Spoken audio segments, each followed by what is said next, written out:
এই বাংলাদেশকে এগিয়ে নিয়ে যাওয়ার জন্য বঙ্গবন্ধু কন্যা শেখ হাসিনার মতো যোগ্য নেতৃত্ব লাগবে। বেগম জিয়ার মতো নেত্রী দিয়া চলবে না।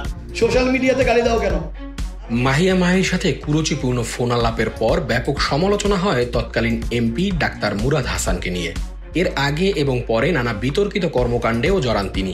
একটা সময়ে তিনি পরিণত হয়েছিলেন টক অব দ্য কান্ট্রিতে।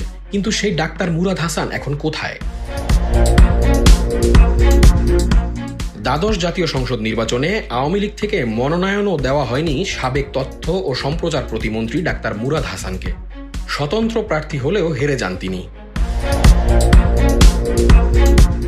মন্ত্রিত্ব আর দলীয় পদ হারানো ডাক্তার মুরাদ হাসান এখন ঠিক কোথায় আছেন তা নিয়ে ধোঁয়াশা তৈরি হয়েছে। দুবাই থেকে বিমানের টিকিট কনফার্ম করেও তিনি ঢাকায় ফেরেননি।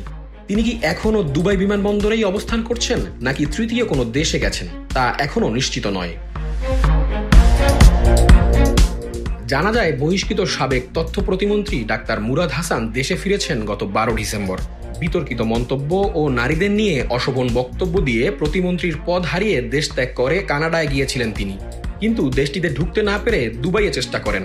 সেখানেও ব্যর্থ হওয়ার পর আর উপায় না পেয়ে দেশে ফিরে আসেন তিনি। দেশে ফেরার পর ডাক্তার মুরাদ এখন কোথায় আছেন সেই তথ্য নিশ্চিত হওয়া যাচ্ছে না। তিনি এখন কোথায় আছেন কেউ তা জানে না। তার ফোনও বন্ধ পাওয়া যাচ্ছে। অনেকের ধারণা ডাক্তার মুরাদ আত্মগোপন করেছেন। সেখান থেকে পরিস্থিতি পর্যবেক্ষণ করছেন। তার বিরুদ্ধে দেশের জেলায় জেলায় মামলা হচ্ছে। অনেক জেলায় মামলা দায়েরের আবেদনও করা হয়েছে। এর আগে রাজধানীর ধানমন্ডির 15 নম্বর সড়কের 30/A ভবনে সপরিবারে থাকতেন ডাক্তার মুরাদ হাসান। ভবনটির 4 তলায় বাসা আর 2য় তলায় অফিস। মন্ত্রিত্ব ও দলীয় পদ হারানোর আগে তার বাসায় নেতাকর্মীদের আনাগোনা ছিল, কিন্তু এখন শুনশান নীরবতা।